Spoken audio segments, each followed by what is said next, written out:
Assalamualaikum warahmatullahi wabarakatuh. Selamat malam, berjumpa lagi dengan Ki Kampak di acara stand up komedi tunggal. Harum mewangi sepanjang hari, pusing, pusing, pusing, pusing, pusing, pusing, pusing.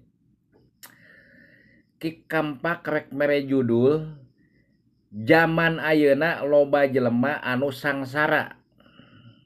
Cek sahaki, cek Aki. Aki sering jalan-jalan manggihan.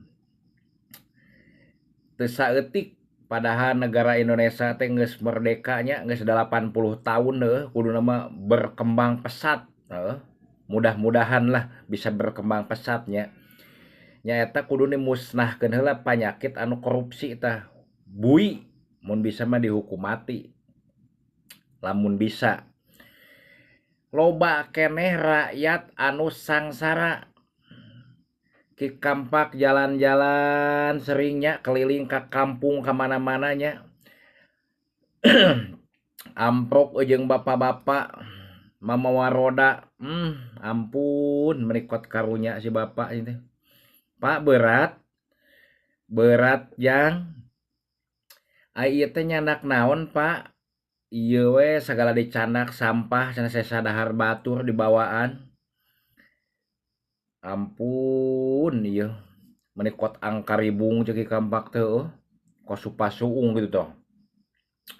Roda anak teh. Ai kisah nama baheulana teh cenah manehna teh jualan cilok. Ngan seep modal, akhirna ayeuna jadi di mana wae, ngadodorong roda ka mana wae tah. Tah mun bisa mah areling pejabat teh kudu ningali anu kalaritu, rakyat teh loba nu kalaparan keneh. Dahar isuk kadang sore teu manggih, dahar sore kadang isuk teu manggih. Karena naon? Zaman ayeuna mah harga beas ge apal meureunana mahal. Tah di dieu kudu areling kanu leutik teh. Ulah sampai hingar-bingar weh.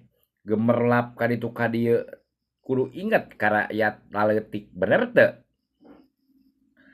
Larasaan Ki Kampak mah ngomong kieu teh bener karena naon?